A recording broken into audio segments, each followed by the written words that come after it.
So, Justin, thank you for joining me again.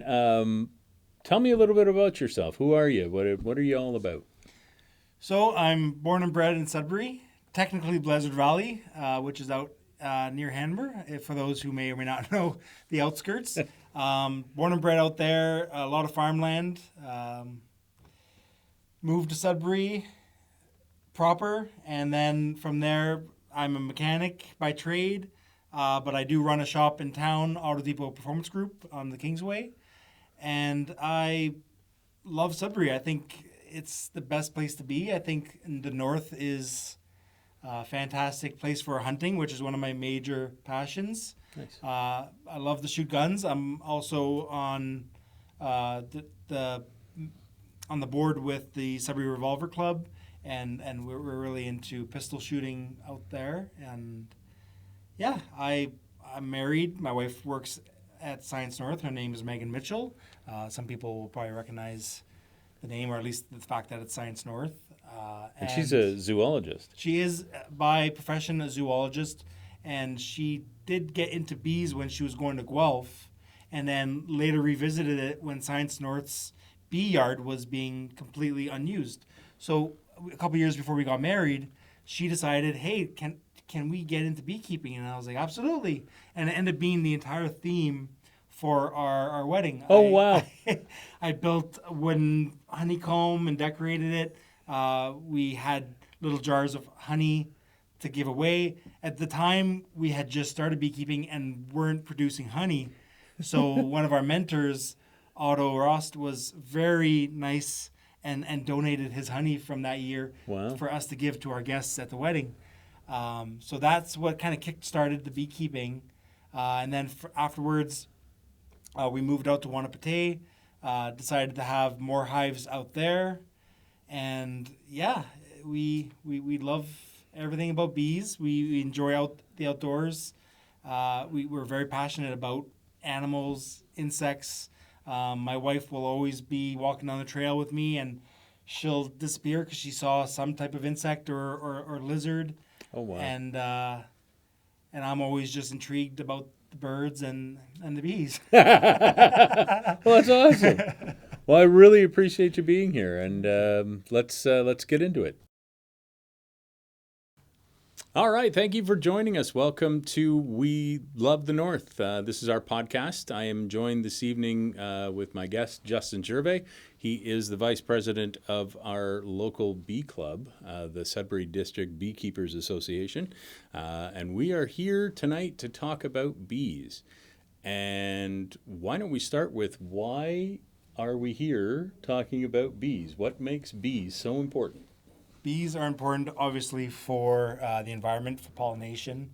Honeybees that we work with are imported and technically aren't part of our ecosystem. We do bring them in, and that's why they're considered livestock. But bees are super important. Native pollinators like bumblebees, leafcutter bees, all the other bees that don't give us honey are still very important to our environment and to the, well, as they say, if the bees died tomorrow, we don't have a chance, Yeah. right? So bees are very important for us, but also they're very cool to work with. Bees are how should I say it? Sorry. Probably okay. cut the point. Bees are beekeeping is meditative. You get a lot of therapy being around bees. There's studies about the frequency of a beehive helping cure things. Like there's a lot of interesting and Wow. naturopathic things out there that are related to bees that people are researching, and it's really cool. But the honey aspect is my favorite because I'm a sugarholic. So I love honey.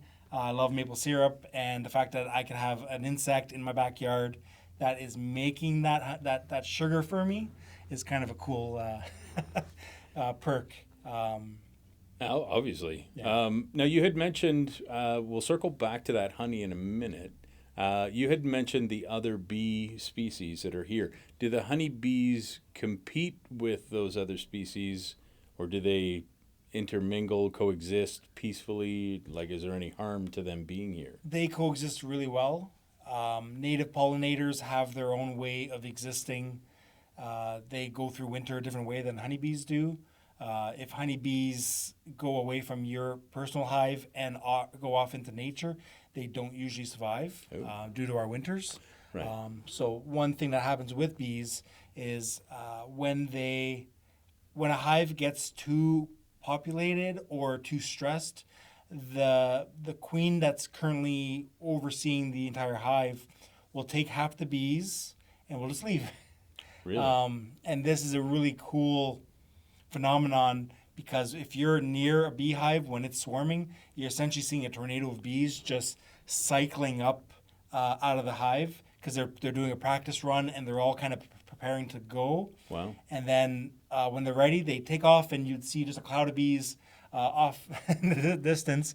And your hive now has just split in half. And they make the new queen that will then take over the hive that's left behind. So it's really cool. So do they just take a worker bee or a drone and just boom, now you're a queen kind of thing? So that goes into the life cycle of the bee. So when the queen lays an egg, it looks like a little piece of rice at the bottom of the cell, and it stands up. So you know it's a fresh that day egg if it's standing up. And ideally, that's an egg that a worker bee, and worker bees are all female, drones are male, and my wife loves to explain that drones are absolutely useless in the overall, other than mating with a queen. The entire army of drones that happen throughout the summer are useless and get kicked out in the winter. Wow. Really? Yeah. So the drones perish? No, they don't perish. Oh, They okay. get kicked out, and they just they leave, and then birds will eat them, they'll die from eventually being alone and hungry. Okay. And the environment. And yeah. Well, the winter everything would that kill happens, them yeah. eventually. Jeez. So a worker will take that egg, put it in a queen cell, which is an elongated cell. It looks strange. If you're looking at a honeycomb, it almost looks like just a long kind of drooping section out of it. And then they'll put the egg in there. And once that egg germinates into a larvae, throughout its entire life as a larvae, it'll be fed royal jelly, which workers make. Okay. So for a normal worker bee, the royal jelly gets cut off at a certain point of its life, and it's just being fed pollen. And then after that, it's capped off, and then it slowly pupates into a queen bee. And then it emerges, and what's really cool is that the hive will choose to make a new queen. So it's kind of that weird thing where the hive isn't necessarily at the mercy of the queen. The queen's kind of a slave to the workers. Like the whole entity will choose to kill the queen off and make a new one at any given time. If she's not laying properly, if she's not doing something like perfect, they'll supersede and make a new queen, and then that new queen will emerge and kill her. No due process, no elections, no nothing. Just, gosh, if only real life was Yeah. the same. So if you have a hive that had a queen die accidentally, let's say a beekeeper went in, accidentally killed it, because when you're taking out a frame, there's a lot of bees in that vicinity. The queen can accidentally get killed. I've yet to do it, thank God. But if she happens to perish in any fashion, and they make 2-3 different queens, if they all emerge at the same time, they actually start doing like a beep, beep, beep, beep sound to find each other to fight. Really? It's a very medieval situation. And it's a fight to the death? Fight to the death. Wow. But if the hive and all the workers decide that queen is no good, they could also choose to pile up on her. And the bees have a really cool mechanism in their wing muscles. They'll disconnect their wings and vibrate just the muscles and become essentially a furnace. Oh my. And they'll overheat the queen to death. Oh wow. So it's a terrible way to go. This is the same mechanism they use during winter to keep the hive at like a balmy 30 degrees. Wow. Yeah, like if you're looking for a good vacation over winter, just find a nice hive, nice and perfect. And they And hang control humidity. All they ventilate as they need. There's a lot of cool research about it. By ventilation, are they like making holes in their hive? Or? They're purely as as an entity, flapping their wings in a way that they are making the heat go out the entrance or Come in, or the cool stay. air coming in, and they'll circulate that throughout the entire hive, keeping condensation down, especially in winter. Condensation's is a problem because obviously cold water in winter freezes. You got the ice dams, all kinds of things can happen in winter that could cause a failure in a hive. So they do stay active over the winter. They heat and they stay in To a a ball, and they just rotate out, and the bees in the middle just eat and keep the queen good. And what's really cool about bees, honeybees specifically, I can't say about other bees, is they have the same mechanism as a monarch butterfly, where if a monarch butterfly knows it's about to migrate from Canada to Mexico, in their genetics will be a switch, and it won't be an insect that lives a couple weeks or a month. It will be an insect that lives for 3, 4, 5 months. I'm not exactly sure the total time to get down to their Mexico breeding area, but a honeybee only would live, and you'd have to ask my wife the quote on that, but a winter bee's life is about 4 times longer. Like a normal bee will probably maybe a month. I'm sure the club will probably kick me if I'm wrong on this one, but the winter bees will go through the entire winter, and it's really cool. Even with their wings detached? Even with their wings attached, because their wings are still there, and they can reconnect them. It's just the muscles getting disconnected. Oh, okay. Isn't that wild? I see. Oh, wow, that is pretty cool. So So the wings don't fall off. They just like dislocate that's their like if shoulders. you kind of wanted thing. to stop moving your arms and just flex your pecs to keep warm, and then afterwards you go like, okay, I'm gonna use my arms now, and then you're right back at it. Wow. It's a cool. It's a very cool phenomenon with bees. I did not know Yeah, that. there's a lot of cool things about bees. That's pretty cool. Yeah. So they're basically working all summer long, collecting pollen, producing honey. That's their food for Yeah. over the winter. Yes. So if you're harvesting the honey from the beehive, Yeah. you need to replace that with what do they live if you take all their honey? So a few different ways of doing it is, so what you have is the main 2 boxes, or in some cases some people only do one.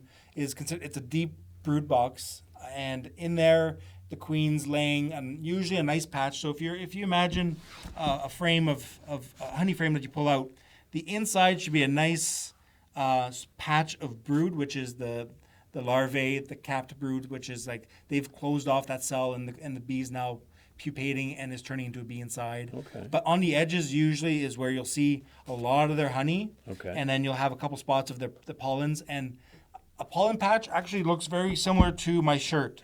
Different colors like this. Really? Like there's blues Dependent in pollen on that the- you like. Where are you getting this pollen from? So that's a perfect frame. So the first brood box is mostly that. The upper brood box will be mostly honey, but the queen will also kind of make her way up and down between the 2 boxes. What we do as beekeepers is we put supers, which is a short box, on top. We keep the queen out by queen excluder, which is just little slots, small enough for a worker to get through, but a queen will be too big. And then, so all they could do up there is put honey. Because last thing you want is to take a super of honey out, and then there's baby bees in there that Right. you don't want to mess up. You don't want a bunch of baby bees floating in your honey. No. So that's what we take for winter. There are some beekeepers locally that will use scales to see if the hive has enough honey to get through winter. So there's a lot of science involved there. But some people will just check them out. If they have those 2 brood boxes with honey, they should be good for winter. Some people will feed kind of a sugar patty mix, like an icing sugar, or confection sugar technically, but I've yet to been able to find anybody that sells confection sugar anymore. Oh, wow. Okay.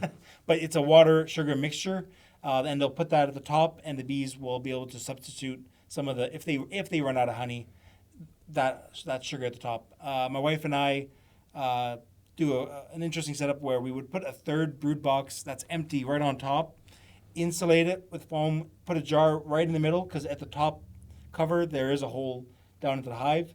Put a jar in there, and then we'll insulate around it, and then they just use that all winter, and we'll go back, check it, refill it. A lot of people don't go and check their bees all winter. Right. We're kind of helicopter parents. So we check them all winter. There's certain times where you have those really deep freezes. It's a little stressful that your bees may or may not make it through. Some people have 20 hives. Some people have even more. Commercial beekeepers obviously have hundreds of hives. Right. So we check it out. We make sure they're good. We make sure they're alive. We check that they're at the top.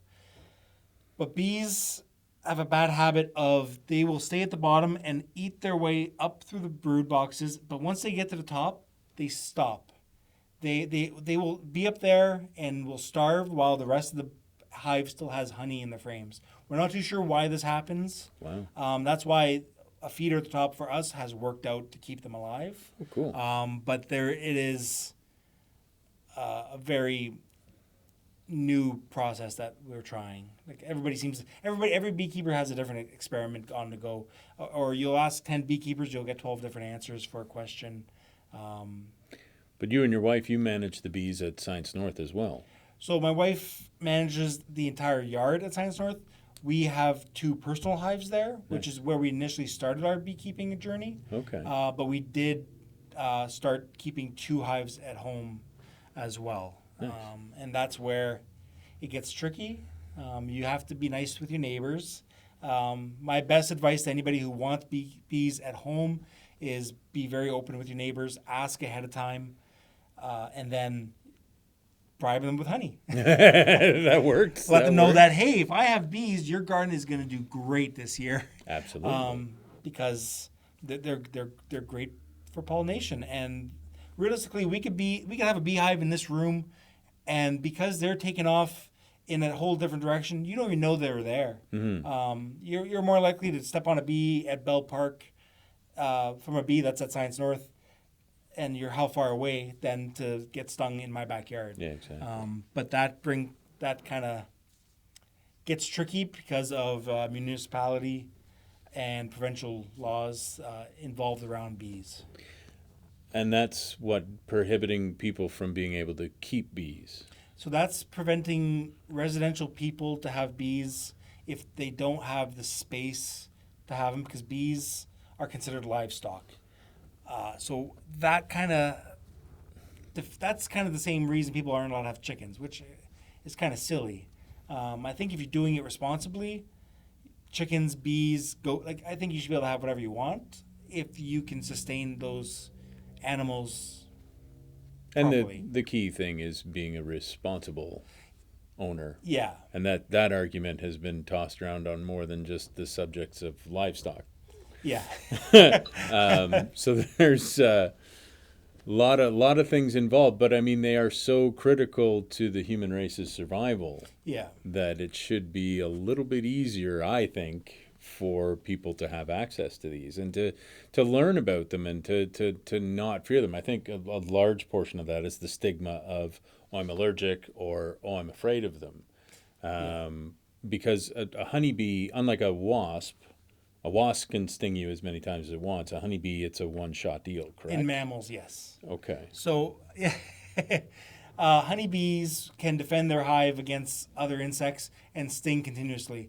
It's because of the skin of mammals that the stinger gets stuck inside, and then to technically escape, the bees losing their venom sac, some parts of their entrails, and the barb in there when they take off, and they eventually die. Wow. If you were quick enough to, if you got stung in a yard and you had your tool with you, you could probably try to do a quick scrape off, and if you get the barb out, she'll fly away and she'll live, which we all want. I've heard of people trying to do that with a credit card too. With that, yeah, any flat thing that you could try. Same thing with ticks. The way you try to extract a tick. But in the case of the honeybee, we're trying to save the bee's like the life. bees. Yeah, we like not the the bees. ticks. So let's circle back. I said we're going to come back to the honey, and I've always wanted to know, and I don't know if there's an answer to this. The honey is, because I've joked about it in the past, it's essentially bee barf. It is bee barf. Do they know the process? Because they consume the pollen, and then the honey comes out. They consume nectar. Nectar. Yeah. So bees use pollen to rear the baby bees. Okay. And then the nectar is what they harvest from flowers as well. And then yes, they will consume that and then regurgitate, and eventually what comes out in the end is honey. And when that honey is a perfect percentage of water, they will then cap it off, and it's like, oh, that's stored for winter. So it's not a one-shot deal. It's they will continue to consume and regurgitate until it's. I did not know that. Which I think is 14% is the perfect water content percentage. So you actually would want to test your honey when you're harvesting it to make sure it's within that number, because you don't want to ferment. Mead's not a bad thing, but when you're selling honey, you want it to be a good quality, good local honey. Nice. You want to know it's safe. Because honey doesn't spoil, basically. Exactly. And that is that due to the moisture content, or is it due to something that the bee contributes to it that we don't know of, or do we know it? The enzymes and the chemical composition of the honey. There's a lot of things in honey, a lot more than what I know, but honey is really cool because as you can see with this one, it's already starting to crystallize. Right. While some honey stays fully liquid. So some people were like, oh, when I buy honey, I want liquid. A lot of my honey crystallizes very quickly. Sadly, last year, we had harvested all the honey into 5-gallon buckets, put them aside because we had a fair amount. And when we went to jar the honey, it was all crystallized in the buckets. Oh, wow. So we had to spatula it out into the metal pot to then melt it down to liquid again, but without getting too hot. Because at a certain heat, all the good enzymes, all the stuff that's good for you, go away. Oh, really? So pasteurized honey, so store-bought honey, it's still honey, but it's not as good for you as if you went to a local market and picked up a local honey. Really? Yeah, especially if you're allergic to the flowers and pollen in the area. They say if you eat the pollen from the honey from your area, you may actually not be allergic to the stuff. But I've yet to see proof of that. Wow, really? Yeah, but it kind of makes sense if you think about it. Yeah, because you're technically getting still. There's going to be a percentage of pollen and a percentage of nectar still kind of in there, and it's really cool. Do you know what causes the crystallization? Is that the moisture level not being? No, because I think our honey was under 14 at the time of jarring. It's just the molecular shape of the crystals. Yeah. Because it's funny because this is crystallized honey, but if it's a slightly different crystal, you have buttered honey. Really? Yeah. I always wondered how they came out. Yeah. I thought that was sorry, just not buttered honey, creamed honey. Really? Yes. So that's how you'd get cream honey. That's my favorite. Yes. And just like a sourdough bread, you need a donor creamed honey to then make any other honey creamed honey. So you could take a full vat of liquid honey, have a small jar of creamed honey, throw it in there, and just start stirring. It will eventually all cream. It's very cool. Yeah. These things are awesome. Yeah. And then the beeswax is a byproduct of it all, and the things that people do with the candles, lip balms, cosmetic things. You want to waterproof your boots. If you have a nice jacket, you want to waterproof it. Just rub it with beeswax. Beeswax, yeah. Jeez. Beeswax is kind of why go out and buy those the shoe sealants.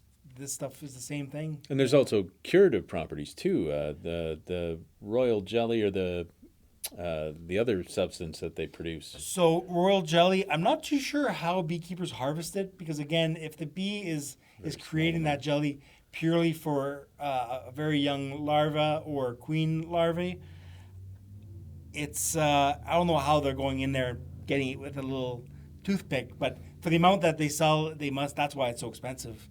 But the other byproduct is the glue they create out of tree saps and all the other things they collect, and it's called propolis, and it's a very hard, very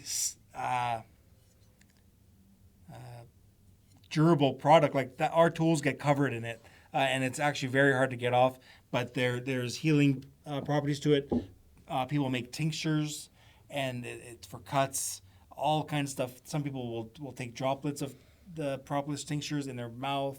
Again, a lot of different things are going on that I don't know if I understand, but it's really very interesting. So in a survival situation, step one would be find the closest honeybee hive. Yeah, have bees. Step one is definitely have bees. That is amazing. Yeah, I didn't. Because you got sugar.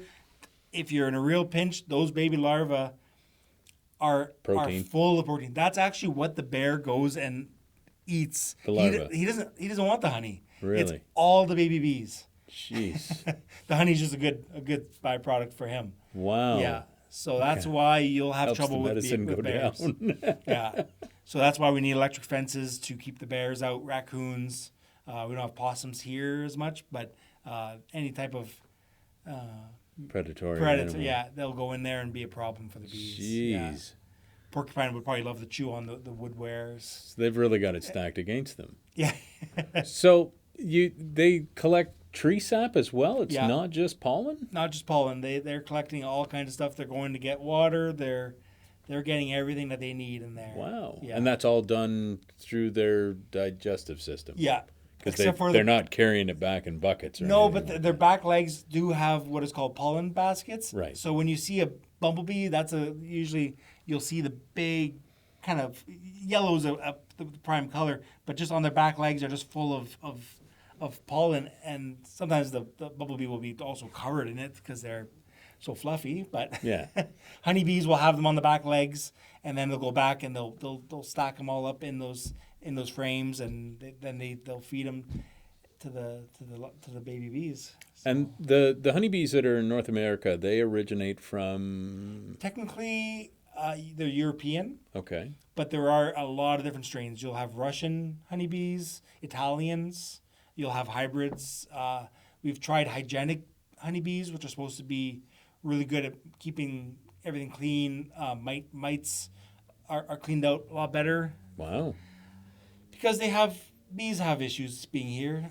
Mites, varroa mites are a huge one. Okay. A little red mite that will attach themselves to the bees and get in under the folds and suck their blood. Little bastard. Yeah. The different... I was watching a program once a while back about a honey governing body, if you will, and they have samples of hundreds of different types of honey from all around the world. Now, are they all from a derivative of the honeybee, or do most bees produce some form of honey? Most bees don't create honey at all. Really? Most bees forage and eat as they need, and then they... Sorry. It's okay. So a carpenter bee, for example, when a queen carpenter bee emerges after winter, she's the only one out of that whole hive that she had that make it. Oh, wow. She'll lay eggs in a hole, cap it, lay another egg, cap it, lay another egg, cap it, and then when those emerge, they become her worker bees. Okay. And then after that, when the season's almost over, she'll lay more eggs, and those eggs turn into queens, and then they go off and hibernate alone elsewhere. Oh. So that's how that bee is propagating their genes. in that species. So they don't need to put food away for a rainy day. Exactly. They're just sleeping and just hiding away, and most bees do that. Wow. Honeybees are the only ones that store huge amounts of honey. There are some other bees that will have hives way up on mountain cliff sides, and there's honey out there that apparently are hallucinogenics. Yeah, there's a lot of wild stuff out there. Yeah. So, but most bees are solitary, and most bees don't create a beehive in the sense that we see every day with like media. You see bees, you think of the comb, you think of honey. Most native bees don't do that. So are there obviously there are industrial bee farmers to mass produce honey. Yeah. Are there enough of them to maintain the demand for consumer honey and not kill off all the beehives, or are they cutting corners at That's a very good question. Commercial beekeepers aren't supposed to cut corners. We do see that there is a lot more bee loss with commercials because they will take 100 hives overnight from one location and drop it off at another location without really considering how many bees they're leaving behind. They're not considering the monoculture that's going on in the first area to then dropping them off into a whole new area. Bee health is very important. The gut flora that's going on with inside a bee makes a big difference for their overwintering, their ability to fight diseases, mites, other insects that may be an issue, like wax moths, which aren't prominent here. Here it's mainly varroa mites. But for commercial beekeepers, if that bee is dropped off in a field of canola and that's all they're eating day in, day out for 2 weeks, they're not getting all that other stuff. That's like if I just ate pizza for a month. Mm-hmm. I'm not going to be good.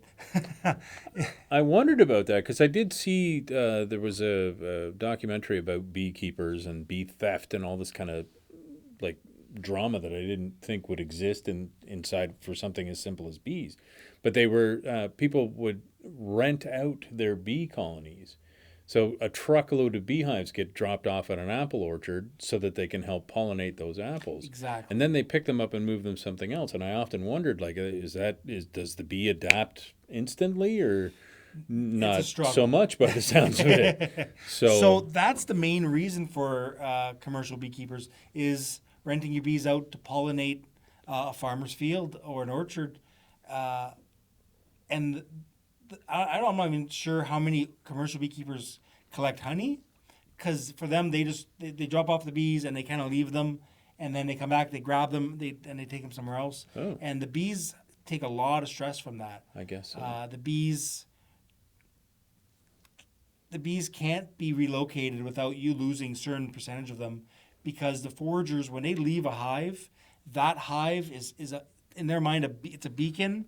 Their radar is that's home. Mm-hmm. I'm going to go off, and then I'm going to come straight back to that. If I take that hive and I move it 10 feet, that all those bees that are foraging, they're not coming home. They will go back to that spot. Even if that hive is only 10 feet away, they're going to sit in that spot and die. You're kidding. That's it. So you can't remove your hive more than like an inch at a time if you're moving them. Or you do it overnight. So you wait till they're all inside, and then you seal off the entrance and you take them all away. But those bees are still, when they leave, they don't know where they are. It would be like if you put in the box, dropped off somewhere, and then opened up, and you're expected to walk in a direction and know where you're going. You don't know where you are. So they don't forage at night. They don't forage at night. So bees have a curfew. Bees have a curfew, but bees in the Yukon don't, because if it's at a cycle where there's no night, the bees will technically continue to forage. 24 hours, yeah. Geez. And do they suffer high attrition rates because of exhaustion at that point, or? No. They just adapt. They just adapt. So there's one beekeeper I know in the Yukon who came down last year for a presentation because again, we're all very intrigued that he's able to have bees survive in the Yukon. Right. Because it's so north. You think the summer months are so short, but it works out. A lot more insulation is needed, but he makes it work, and he has very low bee losses. I guess if they're functioning 24/7, they can produce as much honey in 3 months as a bee down here would in 6 months. Yeah. So it does kind of make sense. Yeah. I didn't think that as long as it's light, they're good to go. Yeah. But I'm sure they rest at some point in their day-to-day. But they don't navigate by sight then. They navigate by the sun. So they're purely basing where they are to the sun, and that's their way of doing it. Yeah, it's really cool. Hence, if you move the hive more than an inch, Yeah. I had no idea. That's absolutely Yeah. mind-boggling. That's And pretty cool. If you orientate your hive a certain way and the sun doesn't warm them up quick enough, they could be late risers. If for Science North, as an example, the Science North building, because the sun doesn't hit the yards early, Right. they all work a little bit later in the morning, so they sleep in. So those bees Yeah. get to sleep in. Those Yeah. lazy buggers. Yeah. Bugs. So now the flavor of the honey, I have to admit, the first time I tried some of yours, I was amazed at how much I could taste the flower, if you will. Having only consumed store-bought honey my whole life, trying yours, it was like, it tastes like flower smell. Yeah. So depending on what the bee has available to it to collect nectar and whatnot, I guess every bee's honey would be a little bit different tasting. Exactly. Depending on the region. Yeah. So God, nature is a wonderful thing. So they can adapt to different times of the sun rising and setting. Yeah. They navigate by the sun.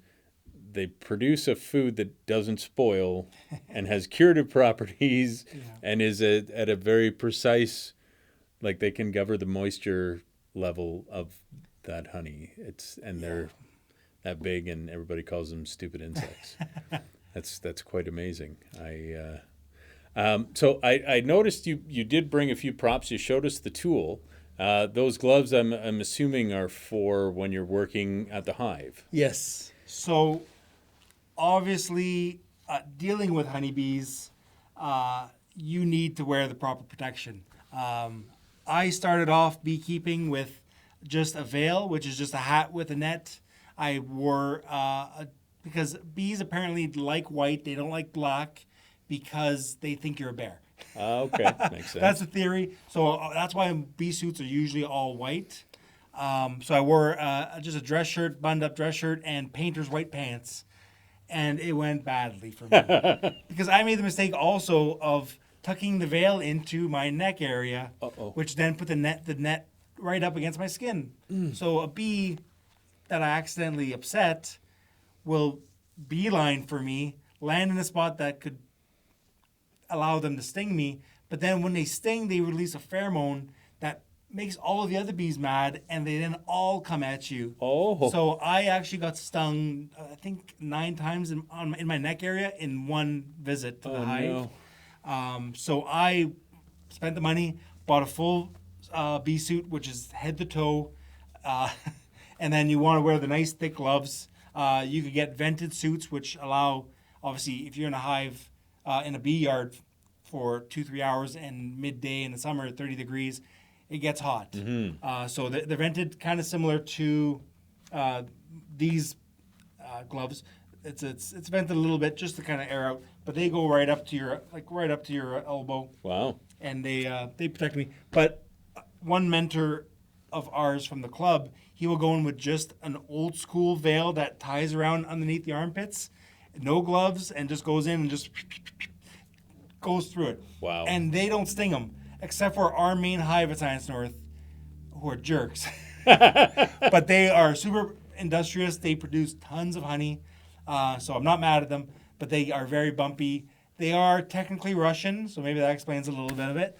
But they are very good honey producers, and they've been the starting hive for our other 3 hives. Oh, wow. So the hives that we have at home at some point got split from the main hive, and then we one night closed them all up, strapped them down, put them in the truck, and went home with them. Wow. Yeah, so it was really And really cool. So they're Russian as well. They're all Russian. We think they've crossbred with other hives because that's all the drone does in a bee yard. Is he emerges, he eats, he lazes around the hive, and then he'll fly out. And if there's a queen looking to mate, hopefully he wins. And after they mate, technically his penis explodes, and then he dies. Okay. I was just about to say I'm envious, but not that last part, maybe. So, So those drones could be from other beekeepers, and therefore a different strain. So they all kind of mix in, and you want that diversity Right. in a bee yard. right. So every once in a while, every few years, you'll go buy a new queen, supersede one of the hives, and then all the bees she makes will be a slightly different gene, and then therefore there's a good diversity, which is key, I think, in any environment. Absolutely. So What's the biggest struggle that faces northern beekeepers, shall we say? the cold. It is. It is the cold. It is the long winters, and it's the changing winters that we're experiencing, where some years we'll have very low snow dropping. Other years it's ice buildup or big melts and refreezes. So what's really cool about snow is it's an insulator. So if the hive gets buried in snow, it's not bad for them. They actually benefit from it. Right. But if that snow melts into ice and then refreezes back into ice doesn't dissipate CO2. Snow does. Right. So while CO2 buildup in a hive is bad, obviously it suffocates the bees, the snow will allow that CO2 to dissipate. But my wife and I and a couple other beekeepers in the club started changing things up a little bit. So at the bottom of the hive is what we call the bottom board. So it's that one little strip that the bees land on. But inside there, you have the opportunity of getting a screened bottom board. Okay. And what that's there for usually is you'll have a white board just below it that slides in and out. You'd cover that with a lard or some type of a Vaseline, something that's sticky, but that's not bad for the bees. And what that does is when you check that board, the mites, as they fall off the bees, land in it, get stuck. And when you look at the board, you actually are going to count how many mites are in each little square inch. And if it's a high mite load, you got to be concerned. You may need to medicate the bees, which you should be doing for mites every year. And that kind of changed things up because you used to be able to buy the medication for the bees just like freely. You used to be able to go to a bee supplier, buy formic acid or an oxalic acid, and you treat your bees, and they'd get better, or at least the mite load should drop. So all the mites should die off, and the bees are less stressed. What happens now, though, is technically as bees are considered livestock, you need to be registered as a beekeeper, have a beekeeper number through the OBA and through the government. And then with that, you could go to a bee supplier, and they then get these supplies from veterinarians. So trying to go to a vet and say, hey, I need some medication for my 10,000 bees, they don't have a clue how much to give you, dosage. They don't know anything about this yet. So they're starting to learn the process for, we have to actually start prescribing medication to these insects now. So this is a recent development. This is a very recent, yeah. So only a couple of years it started, and this year is the first one where if I went onto a supplier site and I go through the checkout, I have to have that registry number. Which is a government registry number. Government registry number. And I do understand the concept of it, but it is kind of deflating to people who are just trying to have bees or have this or have that and have these hobbies. Not everybody wants the government to have the ability to walk into your yard at any given time to check out your bees. I'm not comfortable with that. Yeah. If I had a dog and it bit your inspector when they come in, that's not good for anybody. Yeah. But that's a whole other ball game. That's I crazy. think. But I understand that there are people out there who may overuse antibiotics on their bees, and then that's creating this dependency and also a resistance. So if you it's like if you go to the doctor and you take antibiotics, if you don't do your full antibiotics trial, whatever you're being treated for might develop that same resistance, and that's kind of what I think a lot of stuff's going on in that realm that we don't necessarily know about. But at the same time, what kind of training resources are available? Say somebody wants to become a beekeeper. So the best resource for a new beekeeper is to find a local club, Okay. or local people who are already beekeeping, and most people love to talk about bees. I think you've known that with me. Which is obvious for obvious reasons. I mean, it's an interesting subject. The amount of people that I know at the club that would be willing to come over and help me in a pinch, or help me try to figure something out, it's huge. It's a huge resource, and the Sudbury and District Beekeepers Association is a key part of that locally. There's a lot of people who are passionate about their bees, and our motto is beekeepers helping beekeepers. We're not trying to make money. It's a non-for-profit. There is a membership fee yearly, which is, once again, I apologize for not knowing the number off my head. I believe it's $25, but it's a year, or it's $20 for a family, or it's super cheap. It is not a number that's going to break the bank. And all that money goes to is it pays for the coffee at the meetings, the pastries that we purchase for the meetings, and any of the random things that we have. We have a barbecue coming up in August that will be open to the public. Oh, cool. And the only thing that you got to pay is the $20, and your membership is free. Oh, okay. So in that case, that'll get them into the barbecue as well. Yeah. So membership free barbecue, or barbecue free membership, depending on how you want to look at it. There you go. And we're going to have it at the Fielding Memorial Park, which is a nice building, again, for nonprofit companies and clubs. A lot of these venues are free. You just have to book it, and you get the key, and you get to use it for free. Nice. Which is really cool about the city, at least. Is that out in Lively? That's in Lively, yeah. Lively, so Fielding Park. Yeah. And that's August. I'll take my phone out to confirm that. Let's do a plug here, because Yeah, I think this would be interesting for anybody who's interested in beekeeping or becoming a beekeeper. This would be a great way to segue into that.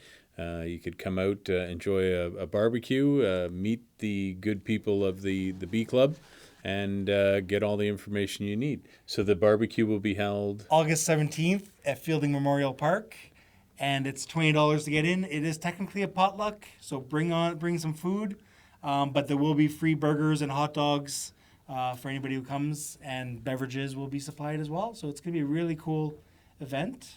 And plenty of bee speak to go around. Yes. That sounds like a good time. Yes. That's awesome. And so anybody looking to get into beekeeping, what kind of startup costs if they just wanted to have a single hive to start with? So the woodware is a cost. People can choose to make their own. I'm not that handy. So I buy my brood boxes, everything pre-built. The only thing I choose to do is paint them. Some people will just seal them, stain them. Beeswax works well for that. Right. And then you have to go buy a nuke of bees, which is short for nucleus, which is essentially 4 frames in a box, sealed up, and you drive home with it. And there's a little bit of a process involved in doing it properly and not having a car full of bees. Bring extra tape. But essentially, a nuke goes for $150 to $300. I think is a number to kind of say. I think it's a reasonable price. I don't know the exact numbers. Okay. But then the woodware, a couple $100 in woodware. Safety equipment, depending on how much you want to invest in that. Again, I cheaped out and it cost me. And then I got a full suit. But bee suppliers are really helpful to do that. There are online resources as well that will ship to your door. Right. There are local suppliers, not as many as there used to be, and everybody's got their preferences. I like to shout out to like Innisfil Creek Honey out in Innisfil, Dancing Bee, which is out in Port Hope.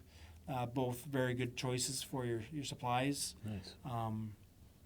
But yeah, it's not a small cost initially, but you don't need to go all out and get 4 or 5 hives.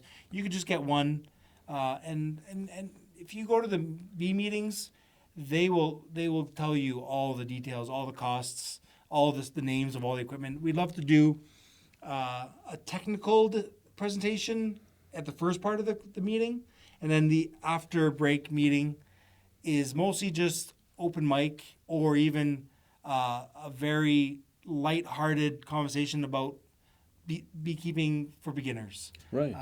My go-to is Beekeepers for Dummies. Okay. As a literature resource, because it is full of information. The only thing you won't find in most books is talking about Northern Ontario winters.